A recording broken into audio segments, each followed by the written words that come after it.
All right, y'all, welcome back. It's Anti-War Radio. I'm Scott Horton. And Pepe Escobar is back on the line from down and over in Brazil. Welcome back, Pepe. How are you doing? I'm fine. Great to be with you again, Scott. Well, I'm very happy to have you here, and everybody, you know, you could read Pepe Escobar's many writings at atimes.com, the Asia Times. And his most recent piece, well, I shouldn't say that because I never know. The guy writes 10 things a day or something. But this one, anyway, we're linking to it on antiwar.com today. It's called Obama, the King of Africa. And this is news, apparently. They're talking about it in the chat room last night. Michelle Bachmann said in the debate, Republican presidential candidate Michelle Bachmann said, Obama's taken us to Libya, and now he's taken us to Africa. And so apparently, quote, in fact. Yeah, apparently on Twitter, it's trending worldwide. Libya is in Africa. No. Libya is not in Africa. No, not at all, huh? I guess the Exactly. Sahara Desert makes quite a bit of difference this way and that, doesn't it? In fact, Michelle Bachmann is right. She's just saying what the House of Saud is saying, that Libya now is an Arab country. It's not an African country anymore. Oh, there you go. That may be where she got her talking point. All right. Well, but now what she meant was that Obama has sent, he claims, 100, I guess JSOC it means, they say Special Forces, guys. And so he sent a letter to John Boehner, the Speaker of the House of Representatives, saying, hey, just so you know, I sent troops to chase down this cult or this group of murderers anyway, in, guess what? Uganda. Central African Republic, South Sudan, and the Democratic Republic of the Congo. We are going to chase these guys in 4 countries, he said. What in the heck? Who are these guys, the Lord's Resistance Army? This is such a complicated story. In fact, I'm trying to put together some alternate reasons for Obama's intervention as we speak. But anyway, let's try to start from the beginning. Basically, the United States is getting into another ethnic war. The Lord's Resistance Army is led by a guy called Joseph Kony. He's a former altar boy. He thinks that he's some kind of a prophet. He's a mystical Christian. In fact, I was getting emails from many people saying, no, he cannot be a Christian because he's a killer. The problem is he bills himself as a mystical Christian political prophet. That's his own definition, right? He had a ragtag army of, until 2 years ago, more or less, 2,000 to 3,000 fighters.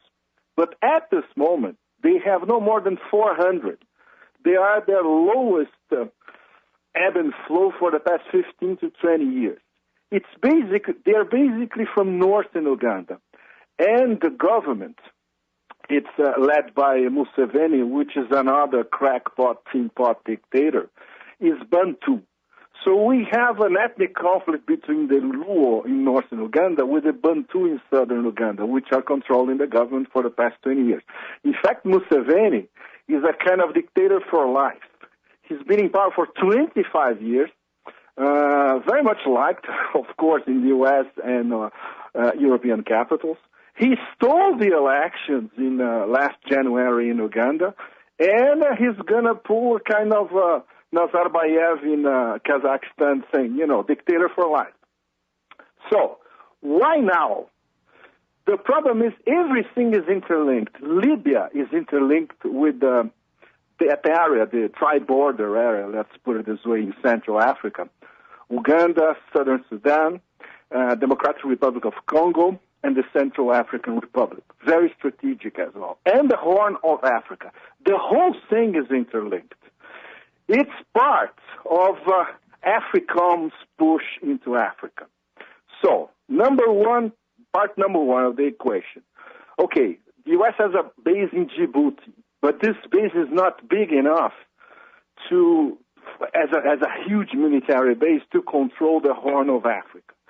So, the Pentagon and NATO as well, of course, because NATO considers the Mediterranean as a NATO lake, they need a base. The base will be established in Libya.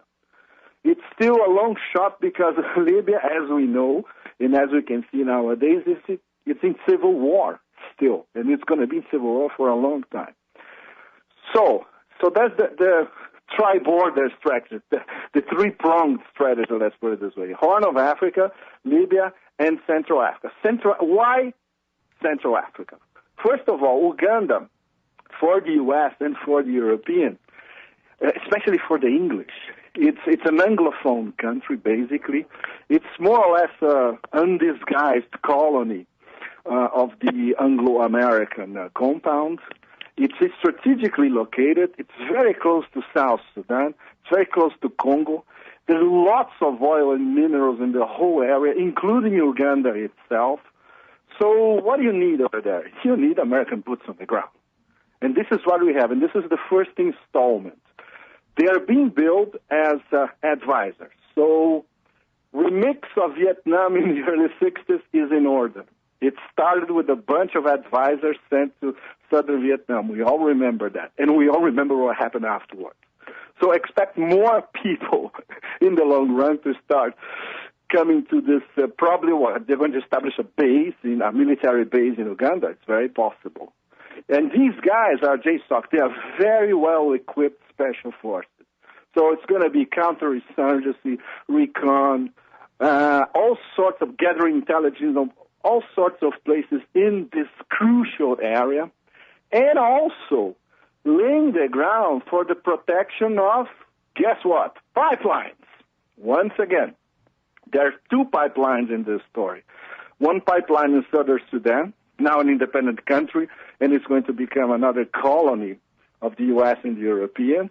And crucially, a pipeline from Uganda to Kenya, because Uganda is landlocked.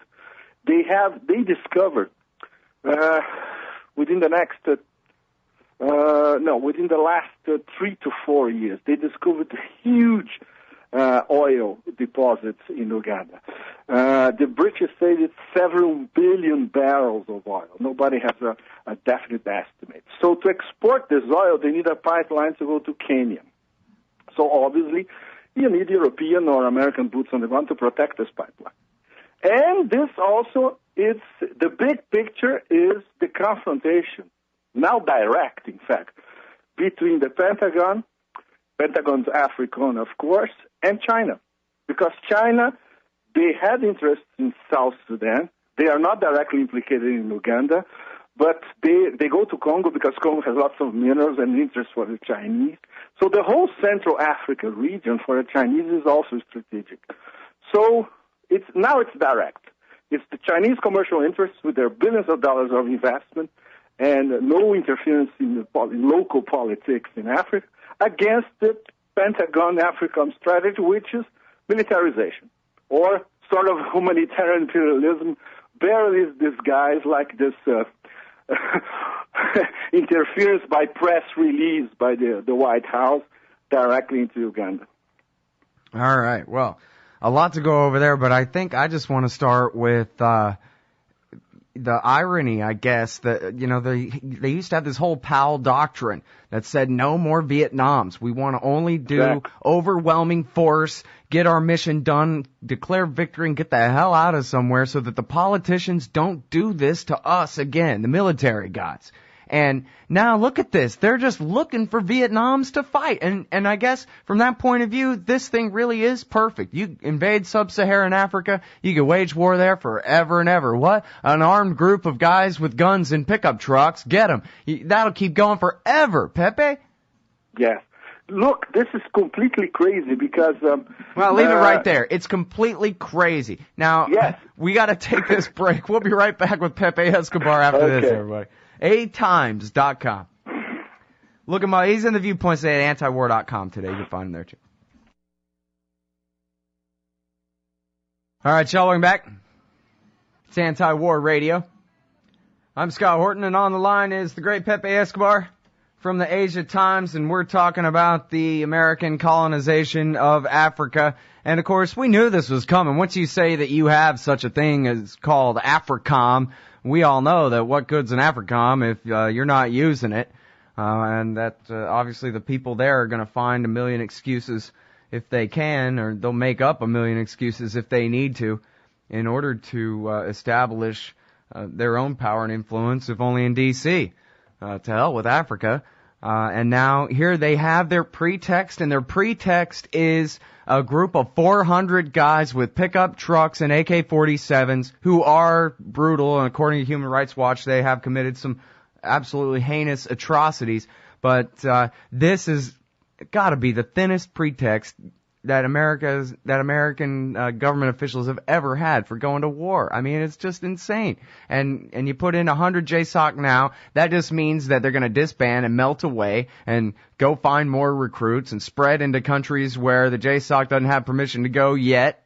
And on it's going to go from there. You can see 100 dominoes in a chain without even trying. And basically, Absolutely. like, the title of this interview on antiwar.com will be, "Oh, it's on now." Like, just forget it. Throw your hands up. We're done. Cooked. They are. And in terms of human rights violations and massacres, in fact, the Museveni government in Uganda, they're even worse than the Lord's Resistance Army. According to Human Rights Watch, this is Western observers. So this guy is 25 years in power. He can also kill a lot of people. Of course, he's not an Idi Amin, but he's getting close, and he still probably has another 25 years to go, right? Well, and he's killing people in Somalia for us right now. Yeah. This is John Glazer said this looks like a little bit of tit for tat for that. You kill Somalis for us, and we'll kill your enemies in your country. It is. Absolutely. It is, and it's been acknowledged by a lot of people who know much more about Uganda than I do, for instance. And I'm getting some very interesting emails from readers in Congo or from Uganda itself saying, yes, this is tit for tat for 5,000 Ugandans at least who have been sent by Museveni to fight a proxy war for the U.S. in Somalia. And now the favor is returned with this 100 JSOC guy. But these people are also saying, look, the U.S. will, as long as they secure intel, and as long as they secure the oil and the protection of these pipelines, they're going to throw Museveni under the bus. This is practically a consensus, Mm-hmm. So this could take 2, 3, 4, 5 years, but obviously for the moment they're using Museveni. We don't know if Museveni asks for it or if the White House, Pentagon, CIA, etc., impinge that on him. We still don't know. Well, but anyway, Pepe, does it matter that, at least, I don't know, best I can tell, correct me if I'm wrong, but it seems to me like sending in American troops to anywhere is a really bad way of securing a pipeline. Look at Iraq, look at Afghanistan, wherever they go to secure pipelines anywhere, all they do is spread chaos and war and insecurity. Tell me about it. Look at the Balkans, for instance, which is the model for all this. The Amro pipeline, it's very close to Camp Bondsteel, which is the largest U.S. base probably in the world outside of the U.S. And outside of the American embassy in Baghdad, of course. And they are over there to protect that Trans-Balkan pipeline as well. And well, that one seems to be working, right, or not? Exactly. It's not guaranteed that it's going to be working. In Afghanistan, it's even worse, because they are already there to protect a pipeline that will never be built, which is the TAP, the Trans-Afghan pipeline, the Turkmenistan, Afghanistan, Pakistan pipeline. Now we're going to have this Uganda-Kenyan pipeline as well, which, if the Lord's Resistance Army, if they get their act together, they can also disrupt this pipeline. It's not going to be 100 JSOCs that are going to do the job. So the thing is not, it goes way beyond that. It's policing Africa from Northern Africa in Libya, the Horn of Africa, and Central Africa against this war against China. This is the most important thing. So it starts with 100, so it's going to be a lot. Because African, when was created in 2008, still during the Bush administration, was, look, what is going to be our response to China making deals with at least 20, 25 African nations and reaping the benefits and getting their minerals and getting their oil and gas? We have to do something. So the only strategy that the Bush administration came up with was militarization. And the Obama administration, which never paid any attention to Africa in the first 2 years or so, suddenly they wake up and they say, oh shit, the Chinese are taking everything away from us, the West. So what are we going to do? Increase war against the Chinese. It's so narrow-minded. It's so suicidal. And it's once again Washington shooting itself in the foot. It's completely crazy. Yeah. Well, and look, I mean, even the most cynical Republicans with the, foreigners aren't humans and it's okay to kill them and steal from them attitude have got to realize, or they ought to realize, that it was 1776 when Adam Smith debunked the economics behind this kind of imperialism. It's much cheaper to just buy these minerals in the marketplace than to go around occupying it. We don't have to conquer France to drink wine. We'll just trade lumber for their wine. That was, come on, man. You're totally right, Ross. And this is what the Chinese do. What the Chinese do, they go to these countries, they talk at the highest levels, they say, what do you need? You need hospitals, highways, dams, infrastructure, knowledge. Okay, we'll build anything that you want. So give us a fair deal for your cobalt, your copper, your gold, diamond, nickel, platinum, whatever, and your oil and gas. And obviously they trade happily with governments like Angola or Equatorial Guinea or South Africa. No problem. And the Americans, they go there and they impose restrictions. They want to interfere in the internal politics of the country they're dealing with. It's not going to happen. Africa, it's very complicated. Most of these leaders, they are extremely corrupt, but they are very good at striking deals. They're profitable, at least not for the country, at least for them and their circle. And in the case of Gaddafi, for instance, he was courted before he became bogeyman, again, for the second time. He was courted by the U.S., by the French, by the Italians, by the Brits. The Italians are very clever because Libya was a former Italian colony, and he was there in the first place, and they got the better contracts with Gaddafi. That's one of the reasons for the war, in fact, because the Brits, the French, and the Americans were left out, because most of the oil exports from Libya during Gaddafi, more than 30% were going to Italy. And, very important, 10-point-something% were going to China as well. Why? Because they struck the best deals. And Gaddafi says, these deals are cool, let's go for it. And obviously, without pressure from the Anglo-Americans and the French as well. So in Africa, it's the same thing. If you want to do deals with, like in Sudan, the same thing. The Chinese went there, they dealt with Khartoum directly, but they offered them a very good deal, actually. Very, very good, which the Americans would never do. And that's why they got these contracts to exploit oil from Sudan. So that leads us to, okay, what is the Western strategy? Okay, let's balkanize Sudan. Because, the oil is in the South Sudan. South Sudan is going to be one of our satrapies or protectorates from now on. And the Chinese, they see it in Beijing how it works. But if now they know they are fighting the Pentagon in many fronts inside Africa, but they will keep finding ways around it.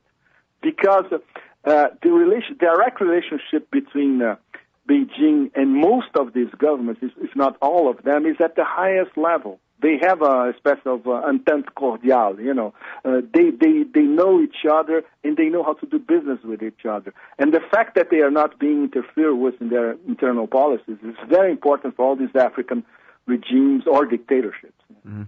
How long before there's American troops in Nigeria? Hillary Clinton was threatening Boko Haram a couple weeks ago. Okay, the threat is already there, so we could expect another press release soon, Yeah.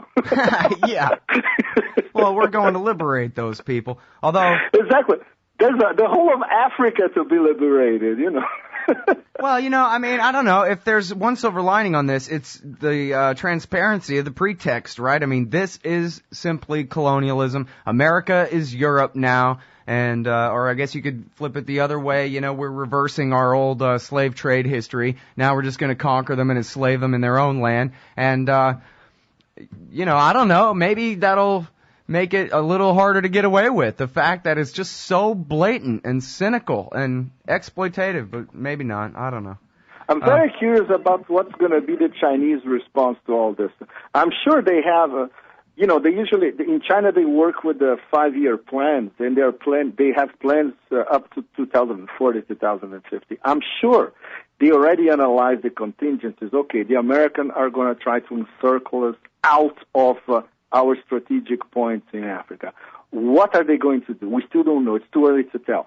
But for instance, in Angola, they're very secure. Angola is one of their top oil suppliers. We don't know what they're going to do in Sudan now. In Sudan, they are on the spot.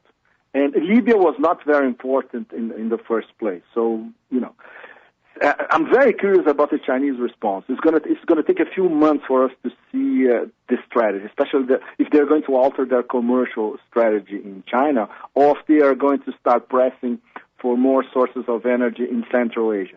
The thing is the minerals. They need the minerals in Africa, and they cannot find them anywhere else. For instance, lithium, they could find in Bolivia. But in Bolivia, the South Koreans got in Bolivia before the Chinese. So they already struck deals with Morales for exploiting lithium in a fantastic salar region in southern Bolivia. So we should be watching what the Chinese are going to do if they feel that they are encircled. Mm-hmm. Hey, why don't you stay on for one more segment here? Yes, why not? Okay, great. Sure. So hold on. Everybody, that's Pepe Escobar. That's the end of the Chaos Show for the day. If you want to hear more of him and also Anthony Gregory in the third hour, we'll be over at lrn.fm. All right, y'all, welcome back to the show. It's Anti-War Radio. Got Pepe Escobar hanging on the phone overtime here. Before I ask him any more things, I want to read you a little bit out of this article. It's worth it. Now I gotta find where I was. Uganda and nearby eastern Congo happens to hold fabulous quantities of, among others, diamonds, gold, platinum, copper, cobalt, tin, phosphates, tantalite, magnetite, uranium, iron ore, gypsum, beryllium, bismuth, chromium, lead, lithium, niobium? What the hell is that? And nickel. Many among these are ultra-precious, rare earth minerals of which China exercises a virtual monopoly. There you see the mission of AFRICOM as opposed to humanitarian liberation. Here, even in the official story, they're intervening not just against this so-called death cult, which maybe it is one, but on behalf of the Ugandan dictatorship in order to do so. But now, you wanted to tell us more about the oil was it in Uganda, Pepe? Yes, this is a very important story. In fact, I'm writing about it as we speak. It concerns heritage oil. I'm sure a lot of people in America heard about them because they were in Iraq after 2003 already. These guys, they were clinching deals with the Iraqi Kurdistan on the back of the government in Baghdad. You probably remember this story. I'm sure antiwar.com was this the company that Peter Galbraith was involved in there and made all that money? Yes, absolutely. Uh-huh. And they exactly. And I just found a quote from their CEO, Tony Buckingham, which, by the way, is a former mercenary. So this is an oil company come mercenary private army based in London. Perfect place for it because London, there are lots of SAS mercenaries who start their own companies afterwards, lots of risk consultancy firms as well. In fact, my wife's son works for one of these risk consultancy firms, so he always feeds me fantastic information. So I found this quote by Tony Buckingham. This is how it describes Heritage Oil's modus operandi. He says, we employ, quote, a first-mover strategy of entering regions with vast hydrocarbon wealth where we have a strategic advantage. Translation, they were in Iraqi Kurdistan in 2003-2004. Guess where they were a few months ago? Libya. They struck a deal buying a company, let me get the name of the company, Sahara Oil Services. controlling 51% stake in this company, which means they can bid and operate oil and gas licenses in Libya. And guess where they have been for the past 4 or 5 years? Uganda. Where else? And Congo. They discovered some of these largest oil fields in Africa that were found 2008 or 2009, if I'm not mistaken. The several billion barrels of oil. And the problem is this was a very convoluted negotiation with the Ugandan government and included the Congolese as well. And apparently there was, on behalf of Heritage and probably conducted by Heritage, a massacre of people of Congolese because of they were in the wrong place at the wrong time, exactly where these oil fields were going to be prospected. And then they dodged $4 million in capital gains tax. And in fact, they swindled the Ugandan government because Heritage transferred the rights that they had to another company, which is basically owned by the same guy, Tony Buckingham. And now, in these past few days, the Ugandan parliament nulled and void the whole thing. So let's see what's going to happen after that. But the point is, wait a minute. When in the timeline did they null and void the whole thing compared to when Obama announced he was sending troops there? This was way before. Okay. In fact, the parliament, you mean? This was in the last few days.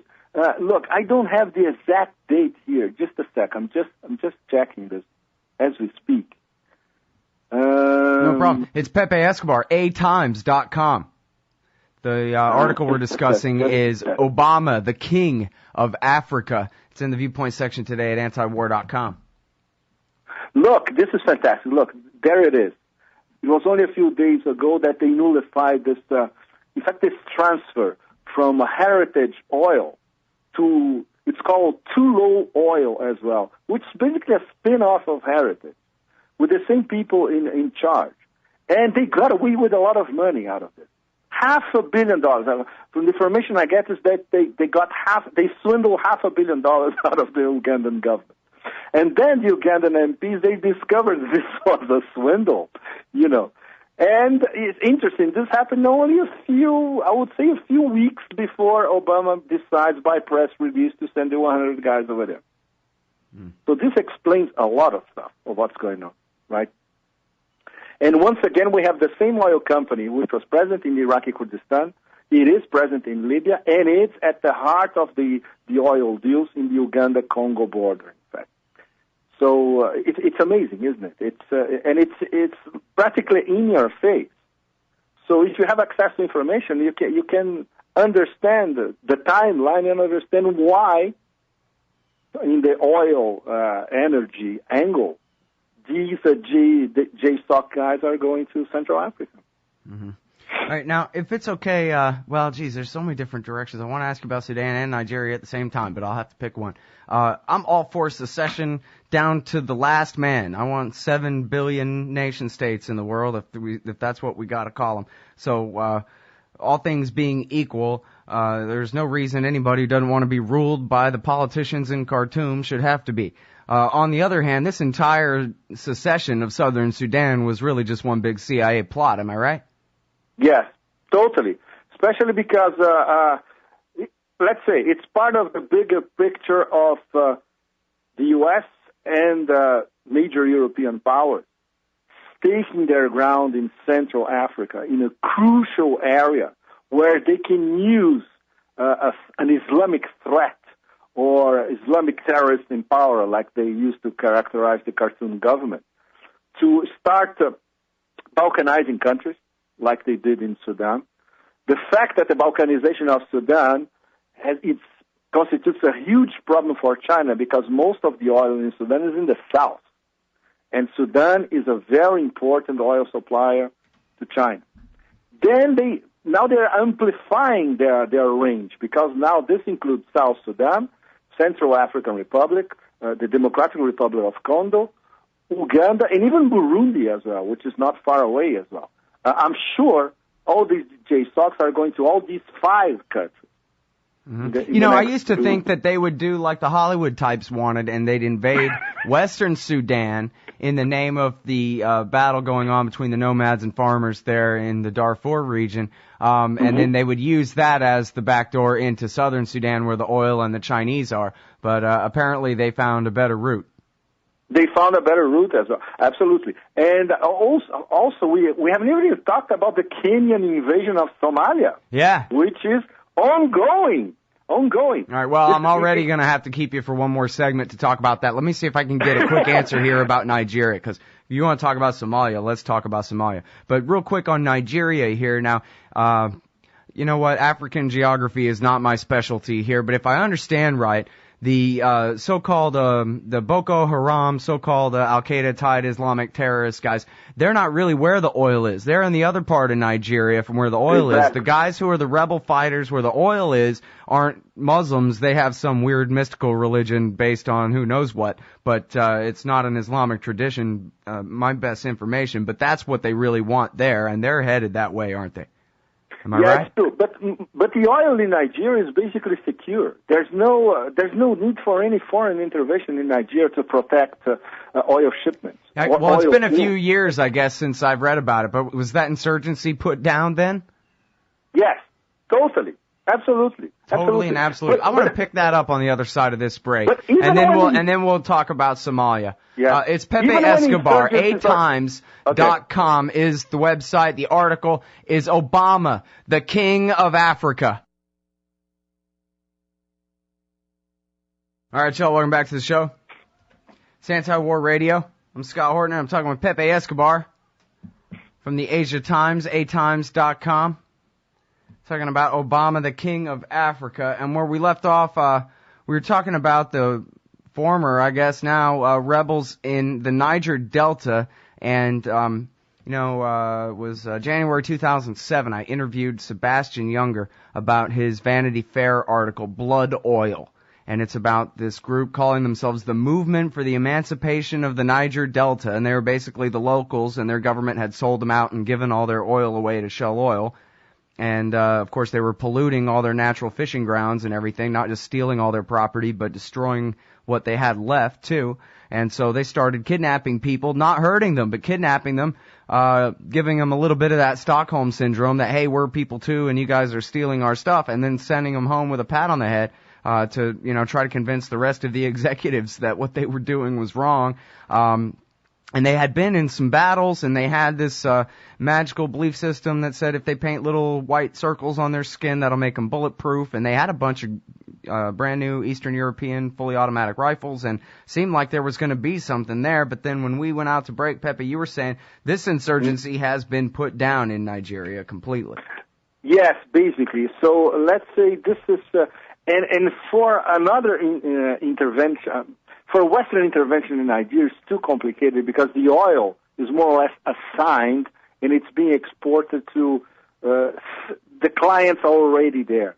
The most important part of the overall strategy of the Americans and also the Europeans in Africa is the future discovery, the recent discoveries, the future discoveries, and future contracts. That's why this area, Uganda, South Sudan, Central African Republic, and Democratic Republic of Congo is so important because of all those minerals that are still there and the contracts do not apply yet, and because of these new oil discoveries, these several billion barrels of oil. They want to make sure, basically, that China won't have access to a single drop of these several billion barrels of oil, which is not only in Uganda, it's Uganda near Congo as well. And the Congolese are saying, look, in fact, this new American intervention is against us. It's not against Uganda, which is true. Uganda, let's say it's a giant forward operation base for the Americans now. It starts with 100, it's going to be much more. But Uganda is an Anglophone country, and the connections between Museveni and Washington and London are very close. Mm-hmm. Well, that's a very important question, isn't it? Whether when Obama announced that, I'm sending troops to these four countries, He didn't really say, yes, we have explicit permission from the national governments of these 4 countries to do this. Of course not, because it doesn't. But that's the whole point. So you're saying in the Congo, they don't want this? No, of course not. Of course not. And it's great. I got some fabulous email from readers in Congo. I didn't even know that we had readers in Congo. And they were saying exactly the same thing. No, nobody consulted us about this thing. This is a deal between Washington and Kampala. But, they never talked about it with us or with the Central African Republic. South Sudan is different because South Sudan now is a Western protectorate. Right. It's a new Kosovo in the center of Africa. It's different. But I wonder what the Congolese are going to do about it. Yeah, well, me too. I guess, you know what? It doesn't matter. As long as it's something horrible, then it's perfect. As long as your job is selling, I don't know, whatever brand of batteries the JSOC use in their backpacks there, And look, one more thing about Congo, Scott. There has been a non-stop civil war and horrendous massacres in Congo for, I don't know what, 20 years at least. Right, so they could just flip a coin and pick a side. Yeah. They could just flip a coin and pick a side and call it humanitarianism. We've got to stop the terrible fighting in the Congo. See how much we care? It's not even for our interest. See how much the West cares about Congo. Never, over these past 2 decades, nobody tried to do anything about Congo. Like, you remember how Bill Clinton had, he couldn't sleep at night because of Rwanda. Right. What happened in Congo was much worse than what happened in Rwanda. In terms of numbers, it's not 1 million, it's 4 million dead over the past 2 decades. It was, if I remember it right, it was Susan Rice, the current ambassador to the United Nations, back when she was working for Bill Clinton, that after the fascist puppet dictator Mobutu Sese Seko died, supported, I forget his name now, but the guy that ended up coming to power and was a brutal dictator and just carried on civil war. Exactly. What's his name again? Kabila. Right. Laurent Kabila. Right. And is he still the guy running things there? Look, I have to go back to my Congo research because I stopped following this region for a while, and now I have to go back to it again.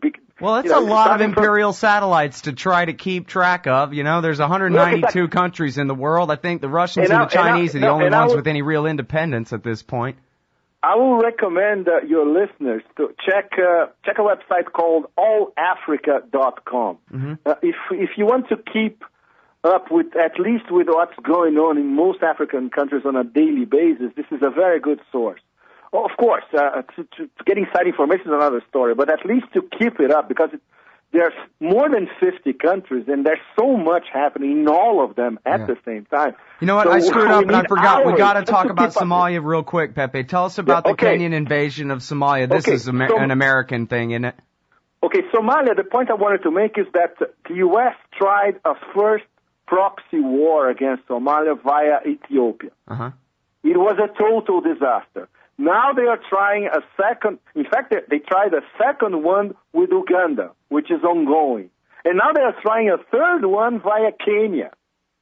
It's crazy. So they're going to order all the Anglophone-speaking countries in Africa to invade Somalia and try to subdue a country that is ungovernable, basically, because it's tribal.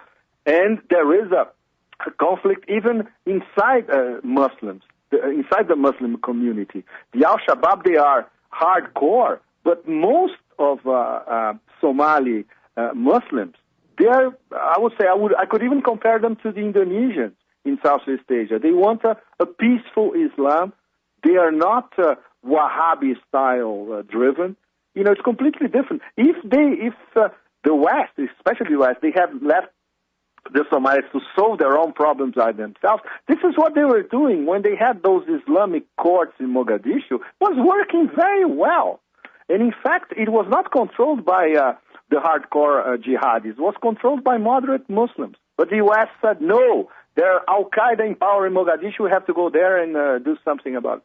It's ridiculous. Well, listen, I have to say here that for everyone in the audience, anyone wants to know about the war in Somalia, the single best piece of journalism on this story is Jeremy Scahill in The Nation, Blowback in Somalia. Oh, yeah. It's just from a couple of weeks ago, and that is the story of American intervention and the responsibility that America bears for the current famine in that country. Hundreds of thousands of men, women, and children dying of starvation. That is something that's so important and needs to be made clear to the American people. You're totally right, Scott. And isn't it crazy that if it's not for Jeremy, would you have the New York Times, the Washington Post, or the American networks or CNN going there and investigating this? Of course not.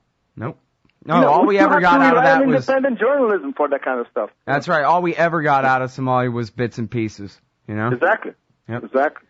All right. Well, listen. I can't tell you how much I appreciate your time. You're another one of those pleasure, incredibly Scott, valuable globe-trotting journalists, and I really appreciate your time on the show as I always do, Pepe.